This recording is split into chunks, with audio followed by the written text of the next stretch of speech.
Buongiorno a tutti e benvenuti a questo sesto incontro della serie di webinar Emergenza Debate. Emergenza Debate perché con questa serie di webinar abbiamo pensato di ridurre le distanze sociali e intellettuali con un'attività che a noi piace, ossia quella dei debate, e con coloro che questa attività la praticano. Ma Emergenza Debate ha anche un altro significato.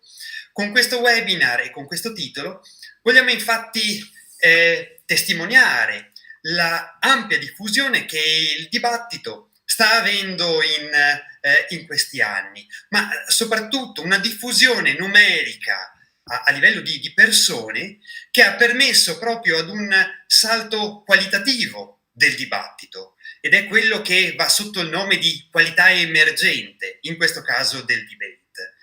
Infatti era impensabile fino a pochi anni fa che la didattica scolastica, così come i testi scolastici, fossero in parte strutturati proprio su attività dibattimentali.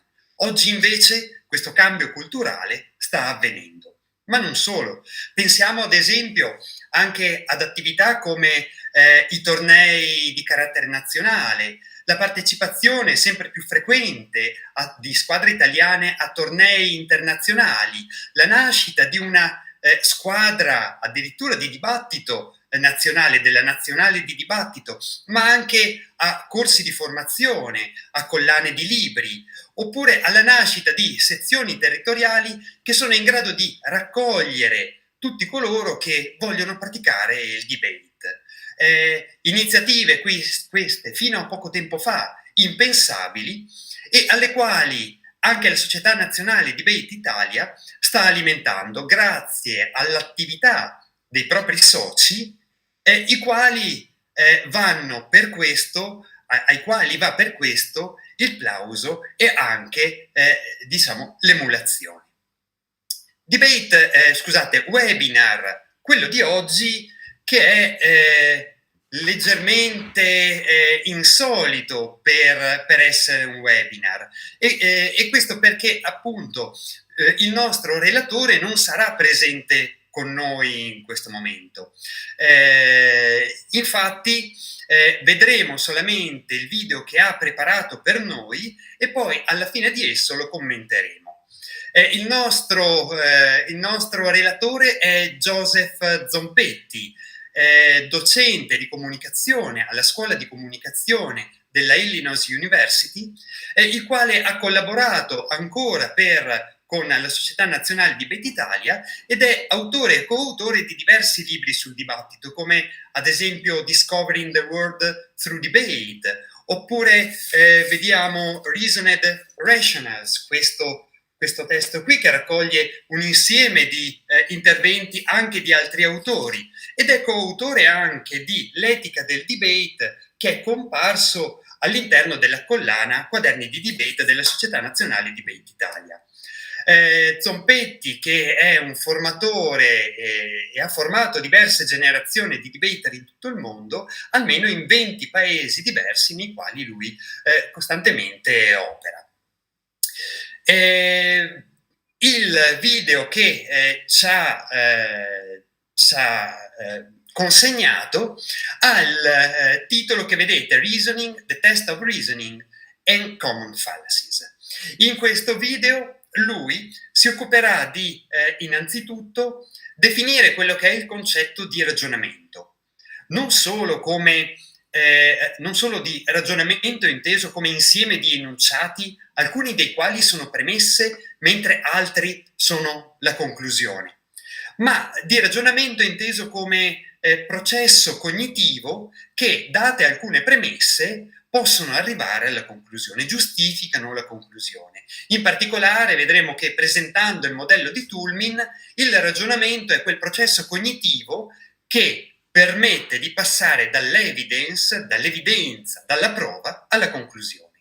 Oltre a questo, presenterà due tipi di ragionamenti, ossia quelli induttivi e quelli deduttivi, cercando di, in un qualche modo, eliminare dubbi intorno ad alcune concezioni, ingenue, o se non ingenue, comunque poco chiare che generalmente nel nostro sentito comune abbiamo di questi due tipi di ragionamento. Infine, passerà a parlare delle fallacie più comuni che si possono verificare, intendendo e specificando in questo caso come fallacia non tanto un ragionamento che ha conclusioni sbagliate, perché anche le fallacie possono avere delle conclusioni giuste.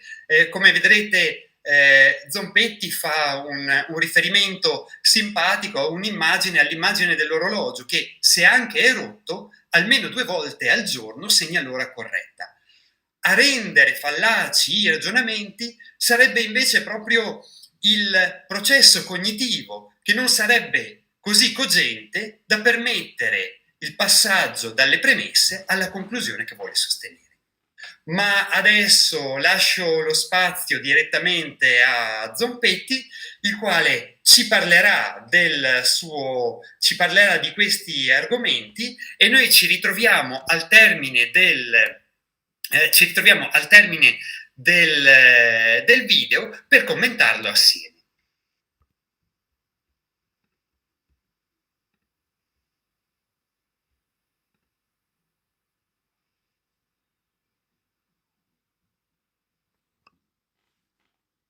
Hello, my name is Dr. Joseph Zompetti. I'm a professor of communication in the School of Communication, Illinois State University. I've been teaching and conducting workshops and training young people all over the world, including 30 different countries. Today, we're going to talk a little bit about reasoning, and hopefully you'll learn some things and you'll be able to apply these in your actual argumentation and debate practices. As always, if you need to ask me any questions about this video or about debate in general, feel free to email me, and I will show you my email address in just a moment. But first, let's get started. I'm going to talk briefly about what reasoning is, how it fits within a contemporary model of argument, and then I'm going to show you the 2 different types of reasoning, and then I'm going to end with some popular fallacies that people use so that when you engage in debate activity, you can spot those and then use those to your advantage when arguing against opponents who utilize those fallacies. But first, let's define what reasoning really is. Reasoning is it's the connection between evidence that we might have and whatever claim we're trying to prove. Now that's the fancy sort of technical definition of reasoning, but generally all reasoning is a cognitive process that allows us to essentially put the pieces of a puzzle together, or connect the dots, if you will. That's what reasoning is, and in a more formal setting, those dots that we connect would be the evidence and then the overall claim that we're trying to prove. A very popular debate model or argument model ever since 1958, when he wrote his book, The Uses of Argument, the Stephen Toulmin model, as most of you have probably heard of before, is what's most commonly used in argumentation and debate practice. Essentially, the model looks something like this, and hopefully you can see this. But we begin with a claim, and the claim is essentially the point that you're trying to prove, the point you're trying to make in a particular debate or even an everyday conversation. So, for example, I might say, I really think that climate change is a problem. That would be my claim. Now, a claim is the sum of the evidence and the reasoning. Now, Toulmin used different words for this. For evidence, he used the word data, and for reasoning, he used the word warrants. But I'm just going to say evidence and reasoning just for simplicity's sake. That's what those terms mean. So a claim is the sum of evidence plus reasoning. Now, for every claim that we have, we really should have some kind of evidence to support or back up that claim. In other words, if we just say, oh, I think climate change is a real problem, then we're left with just an opinion. And everybody has opinions, but in order to advance an argument or in order to prove our argument above others, or in other words, if there are conflicting opinions, how do we know which one's better? Evidence helps us to do that. And evidence then makes an opinion and transforms that opinion into an actual argument. And reasoning then, if you add reasoning to this equation, is that cognitive process that then links the evidence to the claim that you're trying to make. For example, I might have a claim that I think that climate change is a real problem, then have evidence that speaks of how polar ice caps are melting, and that's causing rising sea levels across the globe, causing refugees, agricultural shifts, diseases, etc. And then I would apply reasoning to that, such that if these polar ice caps are in fact melting and we're seeing the consequences like diseases, refugees, etc., then that must mean then that climate change is a problem and we need to address that. So reasoning then connects or links that evidence to the overall claim or point that you're trying to make, thereby solidifying a very coherent argument as a whole. Now, you can have an argument with just evidence, leaving it to your audience to kind of fill in the gap there with the reasoning. And that's often done, actually, with lawyers and politicians. They often leave the reasoning absent in their arguments. That's called an enthymeme. Aristotle actually talked about enthymemes as being an argument, or what he called a syllogism, that was truncated. In other words, it missed a part or an element. And that's what we would have here. If a politician said, oh, climate change is a real problem because we have melting polar ice caps, period, then that leaves the audience then to fulfill that missing element because it would be an enthymeme, right? A missing element to that argument. And I don't know of any statistical studies that have been done on this, but I would venture to say that 90 to 90% of all arguments we hear on an everyday basis are actually enthymemes.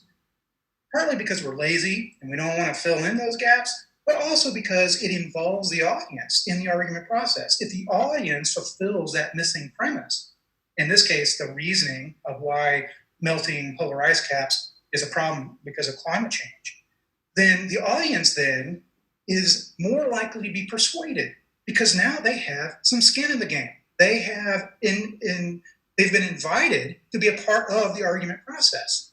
And if they are supplying part of the component that's missing to the argument, then they're much more likely going to believe that argument because they're now a part of it.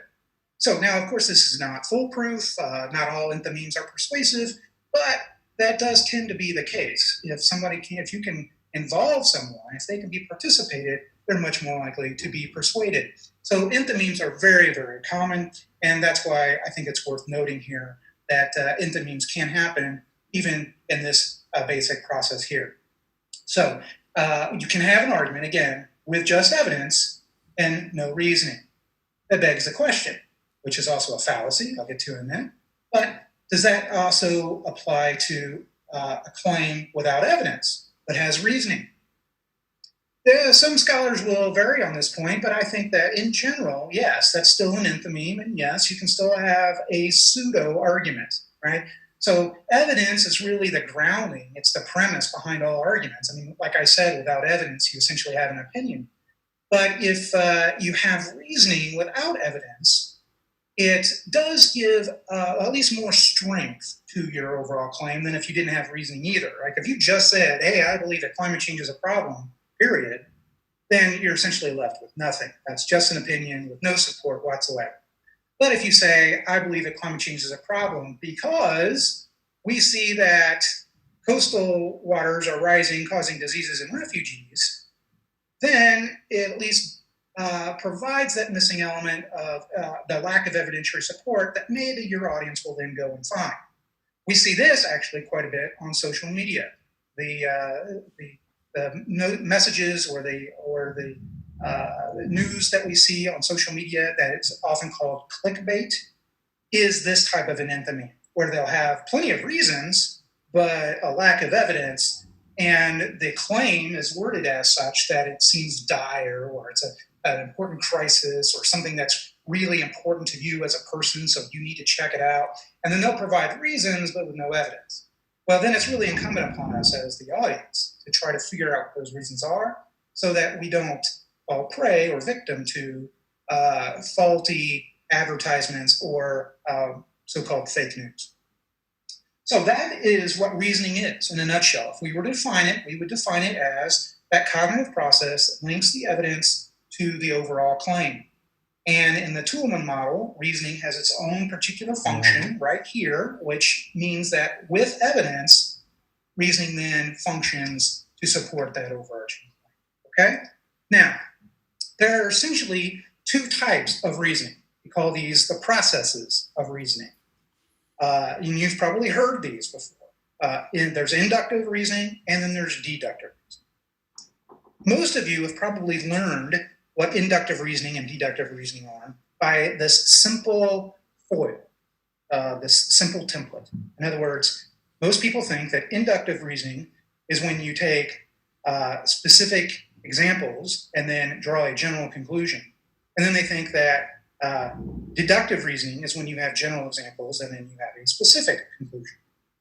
However, I want to stress emphatically that those definitions of inductive and deductive reasoning are very, very inaccurate. They are false. They're easy to remember. They might be easy in a moment's notice to try to think of them that way, but that is not exactly what inductive and deductive reasoning are. And in fact, I'm going to dispel that myth here in just a moment, and I think you'll see and notice that the definitions that I will provide for inductive and deductive reasoning are actually much better for you and much more beneficial in an argument process, argument setting, or a debate practice, competitive setting, than just general to specific or specific to general. And I think that you can apply this in all walks of life too, when you're talking about writing a research paper or reading a book that might have inductive or deductive reasoning to it. I think that you'll find that the method that I will be prescribing to you is much better. So let's start there then, okay? So what is inductive reasoning? And hopefully, again, you can read this. If not, I'm going to be saying it out loud, so you'll be able to hear the audio as well as hopefully see the video. But inductive reasoning starts as a process. In fact, both forms of reasoning, as I said, are processes. So in this case, it's a process of synthesis. Okay, this is very important because deductive reasoning is a different process. And this is one of the ways you can tell the two apart. So we begin with inductive as being a synthesis process or a process of synthesis. What does that mean? That means that you put things together. Now, they could be general or they can be specific. That's why the typical definition is inaccurate, okay? It can be either general or specific. But you take the items that you are wrestling with, in this case, they will be arguments, and you put them together. Just like a synthesizer machine or when you want to synthesize material at the end of a research paper or something like that, when you synthesize positions and arguments, you are putting them together, okay? And inductive reasoning is that synthesis process. But we don't stop there. It is a process of synthesis that then, with an inferential leap, in other words, take a little bit of faith and you put these things together and then you kind of think about them a little bit. And through that process of an inferential leap, you come to a probable conclusion, okay? Probable conclusion. This is important because a deductive argument has a different type of conclusion, which is the second way we can tell these two types of reasoning apart from each other. But this is also important because it helps us in a debate context when someone is using inductive reasoning against us and they are trying to articulate it or trying to make it seem like it is capital T truth or it's absolute certainty. We can take a step back and call them out on that and say, no, look, you're using inductive reasoning here, which means that your conclusion is just a probable one. It's not certain. It's not truth. There are other possible conclusions. There are other possible outcomes that can be yielded from this process. So you are not advocating, Mr. Opponent, that this is in fact truth or certainty. So that is one way you can use inductive reasoning. Another way you can use inductive reasoning is, of course, the opposite way, and that is to use inductive reasoning to support your own arguments. In such a case that you want to be able to suggest that when you synthesize material together, that the conclusion then is more likely than not. Or the conclusion or outcome that you are arguing about is probably going to happen, and it is more likely to happen than some other kind of conclusion happening. Okay, so let's give you an example. So if I wanted to say that global climate change causes agricultural failure in many parts of the world, how would I go about reasoning that? Well, I might want to take a study that was done in Russia that suggests that because of climatic changes, the agricultural temperate zones have shifted. So in parts of Russia where they used to grow wheat, they now no longer can grow wheat there. It's actually shifted northward. And now they have to grow beets and, other kinds of vegetables or something, okay? So those farmers who for decades, maybe even centuries, have grown wheat now have to produce other types of crops. The same thing can be said in the United States. We're seeing, albeit a very gradual shift, but still a shift nevertheless, of wheat and corn farmers in the Midwestern belt of the United States needing to grow and diversify the types of agricultural products that they try to harvest, because they can no longer harvest wheat and corn the same yield that they used to. So I might say there are two examples: Russia, United States, both as a result of climate change and climatic differences producing a difference in agriculture, okay? So what am I doing there? I'm taking two examples and putting them together, and then I'm not saying that with absolute certainty climate change is causing a major disruption in agriculture. No, what I'm saying is that because of those two examples, it is likely that climate change is causing agricultural disruptions. Very, very important difference there, okay? I'll give you another example in just a moment. But first, let's talk about deduction. What is the definition of deductive reasoning, okay? Now, I said that induction is a process of synthesis. So deductive reasoning has to use a different process. It's not synthesis. Instead, it's analysis. Deductive reasoning uses a process of analysis. So instead of putting things together, which is the synthesis, analysis takes things apart. Okay? When you analyze something, you are peeling back those layers of an onion to try to get at the truth that's in the middle. Okay? That's exactly what deductive reasoning is trying to do. It's trying to find where that truth is in the middle of all this argumentation and all the words that your opponents are using and so forth. What is that kernel of truth in the middle of all that? That's what that analysis allows us to do. Okay? So it's a process of analysis. Secondly, the way a deductive argument is formed, and we'll see this in a moment with the example, it provides a structurally certain conclusion. Structurally certain conclusion. So it begins with the process of analysis and then leads to a structurally certain conclusion. Okay? Now, what does that mean? It means that, again, the conclusion is not capital T truth. It's not certain in a realistic sense, but it is certain in the logic sense. In other words, you set up the argument so that the conclusion is always already going to be present. You will always naturally, inevitably result in the conclusion because of the way you have formulated the premises. Aristotle gave a very famous example of this. He said, Socrates is immortal. Premise one. Premise two, all men are mortals. Okay, so premise one, Socrates is immortal. Premise two, all men are mortal, therefore Socrates is a man. The reason why that conclusion exists is because it already exists in those premises. Socrates is immortal, and then all mortals are men. The word mortal is in both premise one and premise two. And in a mathematical sense, we could say they cancel each other out. And if they cancel each other out, then you're left with Socrates is man. And then boom, that is the conclusion. Socrates is a man. So deductive arguments are structurally certain, meaning that the conclusion is always going to be the conclusion that you articulate, but it does not mean that it's proof or true or absolutely realistically certain. For example, we could say, premise one, Socrates is a man. Premise two, all men are immortal. Premise three, or the conclusion, therefore Socrates is immortal. The conclusion is structurally certain. It is what we would call a valid conclusion in terms of logic, but it is not truthful because one of the premises was untrue. This is helpful because when you're debating someone and they're using deductive reasoning, if you can trace their argument back far enough and determine if one of their premises is faulty, then that automatically, necessarily, will mean that their conclusion is also faulty. So you don't have to necessarily answer the entirety of a deductive argument. You could just answer one of the premises, and then the whole argument collapses on itself. Okay, but the fact that the conclusion is structurally certain is one of the reasons why deductive arguments are so powerful. Most people don't trace back the argumentation back to the premises. Most people hear the conclusion and then they let it rest. They may try to make arguments for why Socrates is not immortal, but the conclusion has already derived that conclusion, or that argument has already had that conclusion derived from those premises. So it's going to be very difficult unless you argue the premises to beat that conclusion.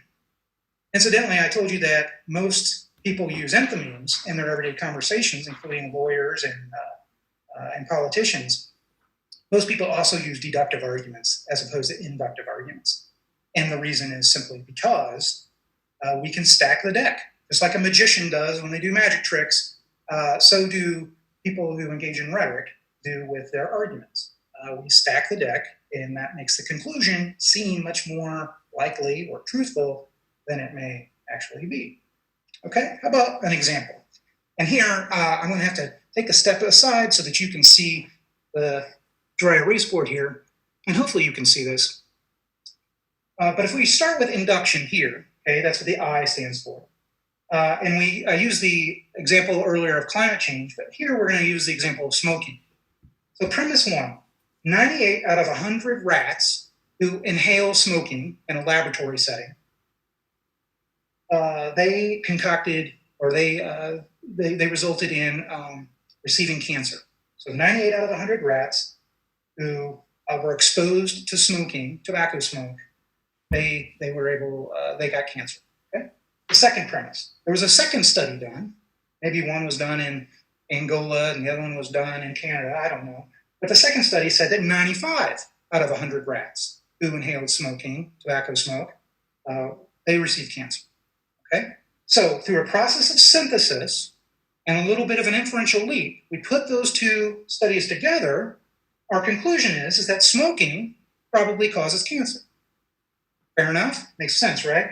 Take this study, put them together, process of synthesis, and while it doesn't prove that smoking causes cancer, I mean, only 2 didn't here and only 5 didn't here, it's likely, right? It's probable that smoking is going to cause cancer. Now, here's something nifty and interesting that a lot of argument scholars do not point out. But if you were to take the conclusion here of the inductive argument and use it as premise number 1 of your deductive argument, you can see the relationship now between inductive and deductive arguments. They do use a different process, they do have different conclusions, but they are related. And this is how they're related. So premise 1 over here of the deductive argument could be, you know what? Smoking probably causes cancer, which is the same statement as your conclusion of the inductive argument. So premise 1, smoking probably causes cancer. Premise 2, my friend John smokes. That's what the conclusion is, because it's already in the premise, in premise 1 and premise 2. Smoking is in both premises. Those cancel each other out. What is left is John will probably get cancer, right? Which is your structurally certain conclusion here. So smoking probably causes cancer. John smokes. Therefore, John is probably going to get cancer. The conclusion is already in the premises, which makes it very, very difficult to refute and makes it very, very obvious to your audience as well. In fact, you don't even have to state the conclusion. You could just state premise 1 and premise 2, and then as an enthymeme, your audience will be able to fulfill that conclusion relatively easily. Okay? This, incidentally, is my email address. It will be on the other side in a moment when I flip the chart around.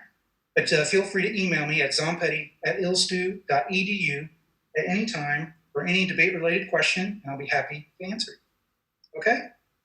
So that is reasoning in a nutshell. The definition of reasoning. What is reasoning? It is that cognitive process that links the evidence of an argument to its claim, thereby providing a more coherent unit of proof or a more coherent argument.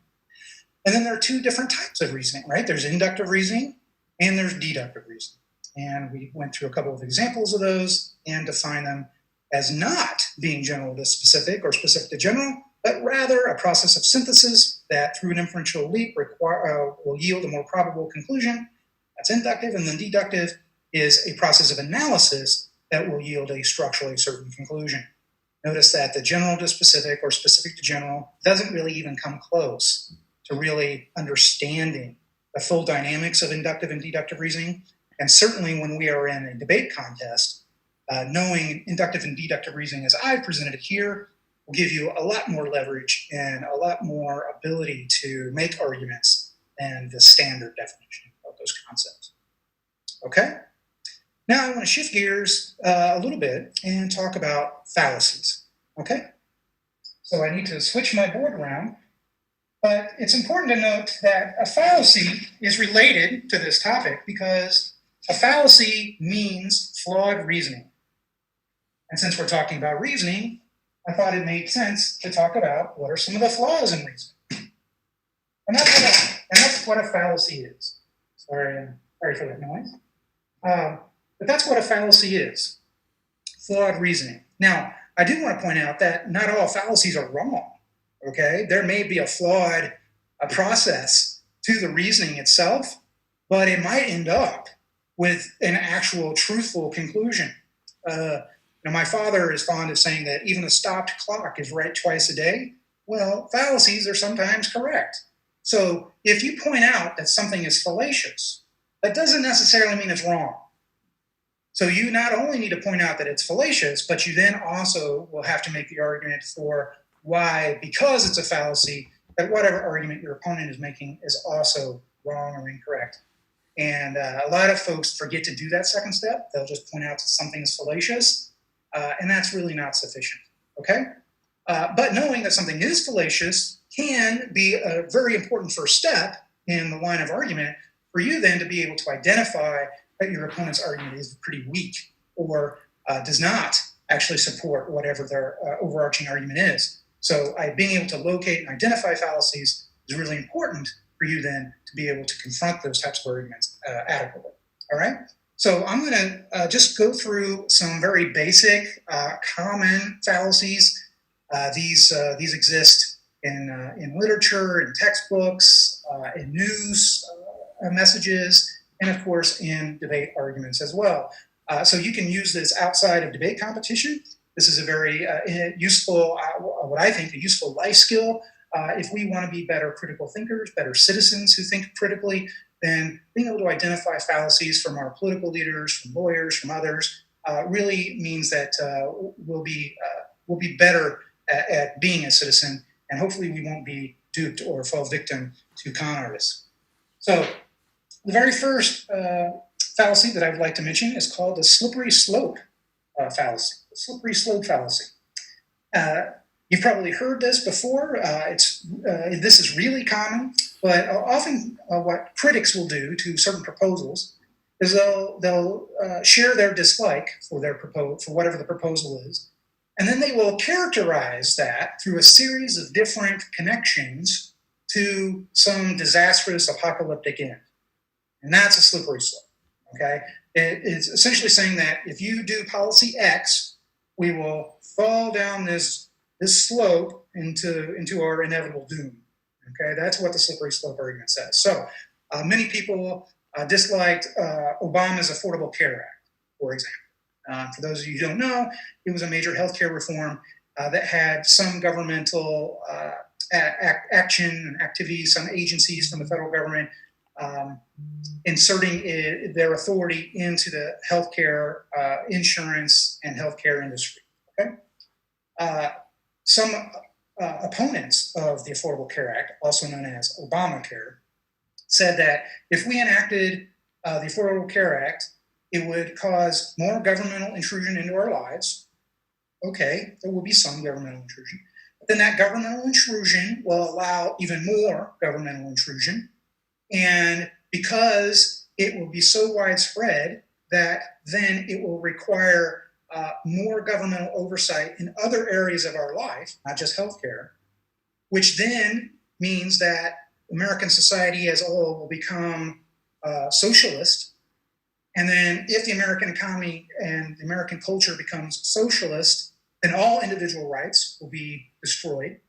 And if all individual rights are destroyed and we become a socialist country, then that means that we will be just like a Nazi, like Hitler in Nazi Germany or Stalin in Soviet Russia, etc. And we can't have that, right? That would be evil, and we have to avoid that at all costs. So some people actually made that argument. Now, they could have just stopped with the Affordable Care Act causes more governmental intrusion and then just talked about why that's bad, okay? But no, they continued, and then they continued, and then they continued until that slope reaches that apocalyptic end. And that's a fallacy.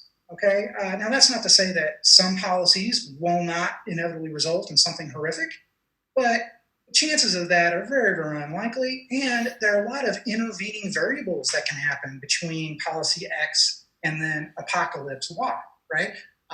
Anything that happens in between could change the path of things, could result in a different kind of society, could provide more checks and balances on the government. I mean, who knows, right? There's a lot of uncertainty there. So that fallacy of the slippery slope creates more uncertainty as opposed to more certainty, which is why it's flawed reasoning. The second fallacy that I'd like to mention here is in Latin. Actually, most of these are in Latin, but I'll tell you what the translation is. The second one here is a fallacy of causality, and it's called the post hoc ergo propter hoc. And I know that's it sounds kind of weird. A lot of debate people will just simply refer to this as the post hoc fallacy. But what this means is post means after, hoc means this or that, ergo, most of you probably know, means therefore, and propter means because of. So after this, therefore, because of this. All right? It's a fallacy of causation because it essentially says that just because B happens immediately after A, that somehow A caused B to happen. I am reminded of a famous cartoon that I once saw many, many years ago of a man, an older man, who wakes up in the morning and he starts combing his hair and he wonders what happened to all the hair on the top of his head. He's going bald, right? Because he's getting older. So he's combing his hair, but instead of admitting that he's getting older, he uses a post hoc fallacy. And he says, oh, where did all my hair go? It must be because of all those women who have rubbed their fingers through my hair over the years. Now, it's funny because chances are this guy didn't have a lot of women rubbing their fingers through his hair. And he's also, of course, he's in denial about his age. But it also demonstrates the post hoc fallacy, right? And that is, just because women rub their fingers through his hair does not mean that he's now going bald. Just because B happens sometime after A, i.e. he's going bald after they run their fingers through his hair, does not mean that the two are connected, okay? I saw a billboard the other day, a big advertisement on the side of the street that said that the dinosaurs are extinct because they didn't eat pizza. So you should order pizza from this pizzeria. Okay? Post hoc fallacy, right? The dinosaurs didn't eat pizza, but then they went extinct. Must be because they didn't eat pizza. So you should eat pizza, or else you're going to be extinct too. Clearly a post hoc fallacy. And this is often used in policy discussions because people will say that they want something done because it will cause X, Y, or Z, or we need to avoid a particular policy because it will cause X, Y, or Z. And often they will be using this post hoc fallacy when they do that. The next fallacy is what's called the Odd Baculum Fallacy, the Odd Baculum Fallacy. And this is the threat of force, So if I say, you need to do well on my exam in my course, or else I'm going to punch you in the face, that clearly is a fallacy ad baculum. Al Capone once said that he got more done with a kind word and a gun than just with a kind word alone. And clearly what he's saying there is that having a gun was much more persuasive than just trying to talk to people, because he had the threat of force, right? If you did not comply to whatever he wanted you to do, you might get shot. That is fallacy ad baculum, because chances are force won't be used. It's a threat, and that's what makes it a fallacy. The next fallacy here is the ad hominem fallacy, ad hominem. And here I am stressing the H, the hominem, although in classical Latin they didn't. It would be silent. It would just be the ad hominem. But in any case, today we often call it the ad hominem. Sometimes debaters might say ad hom, attacks. And here it's when the debater or a politician or someone attacks the person instead of the argument. They attack the person instead of the argument. So when Boris Johnson was running for prime minister position in the UK, many people made fun of his hair. Okay, so he has crazy hair. That doesn't mean that he'll be a bad prime minister, right? Instead of attacking the issues that he was advocating, they made fun of his hair. The same thing happened in the United States. People made fun of Donald Trump and his orange hair. Bill Maher on his television show equated Trump to an orangutan and even posted pictures of what an orangutan looks like, and then Donald Trump next to him. Those are ad hominem attacks, okay? Making fun of the way somebody looks, or making fun of how someone talks, or the way they dress. Those are all ad hominem attacks, not attacking the argument. And that's a fallacy, because you can attack the person all day long, but their ideas and their arguments may be right. They may be brilliant. And if we were just to dismiss everything based upon the way someone looks, then we wouldn't get very far in society. I mean, after all, look at Albert Einstein, right? I mean, he was not a very pretty picture, but with his hair going everywhere, but clearly a genius. So if we were to just engage in ad hominem attacks against him and not take his arguments seriously or his theories seriously, then we would have definitely missed out. The next fallacy is the Odd Baculum Fallacy. Odd Baculum Fallacy. And of all the fallacies to emotions, which are called pathos appeals, out of all the emotion arguments, this is the most common. And the Odd Baculum is the argument based on fear. The argument based on fear. So when George Bush wanted to develop support to invade Iraq and Afghanistan in 2003, they began by saying that there were weapons of mass destruction in Iraq, right? And we don't want to have weapons of mass destruction floating around in the Middle East. Terrorists could get them. Saddam Hussein's not a nice guy, so we don't want him to have them, etc. So we must go into Iraq and get rid of those WMDs. But then once it was realized that there were no WMDs, the Bush administration had to change gears, right? They then had to say that, well, they don't have WMDs, but they've been sponsoring terrorism. Well, once it came out that they didn't sponsor the terrorists of 9/11, maybe they sponsor terrorists in general, but not 9/11, the Bush administration had to change gears again.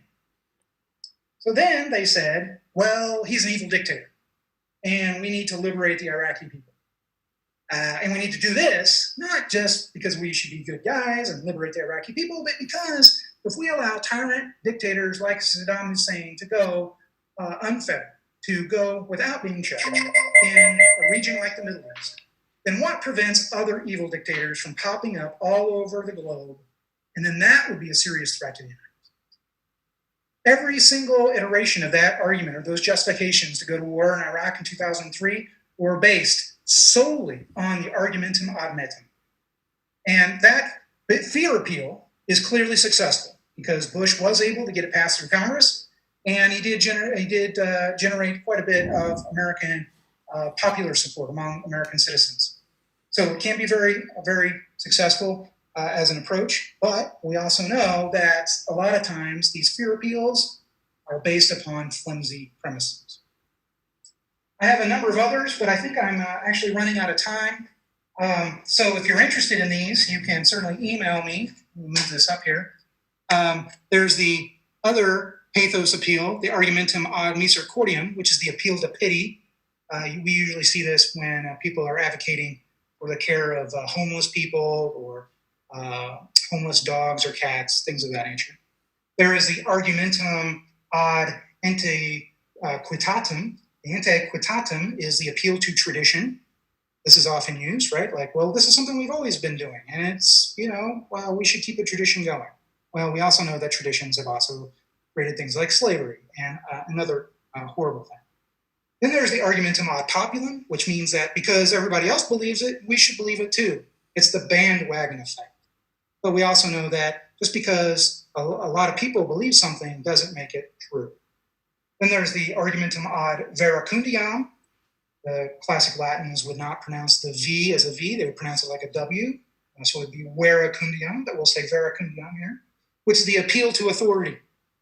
So if President Trump says something, then it must be correct. Or if President Putin says something, it must be correct. Okay, that's the veracundiam.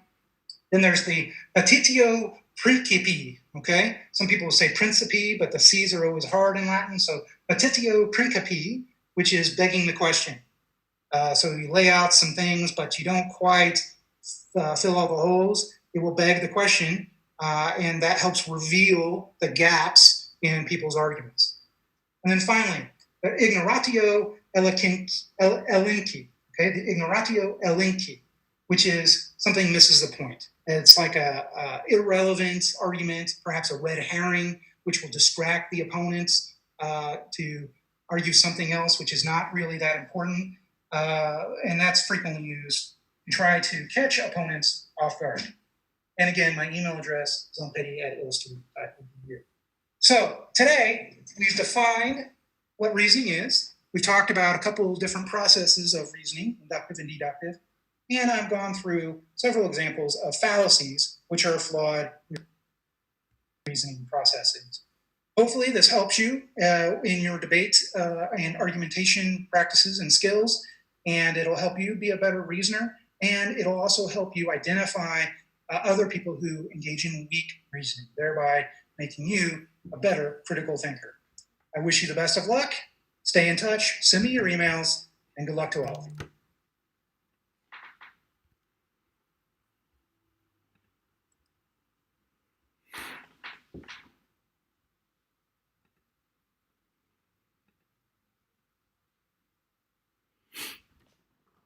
Buonasera a tutti, vi ringrazio per l'attenzione al video del professor Zompetti e intervengo io perché purtroppo sull'infrastruttura informatica del presidente della società nazionale da tutto il giorno si presentano problemi di connessione e quindi Manuele De Conti mi ha chiesto di concludere questo webinar ringraziando tutti voi per la cortese attenzione e segnalandovi, come tra l'altro ha fatto anche il professor Zompetti, la sua mail se volete avere un colloquio con lui di commento a riguardo del video che avete appena visto. L'indirizzo è presidenza@sn-di.it.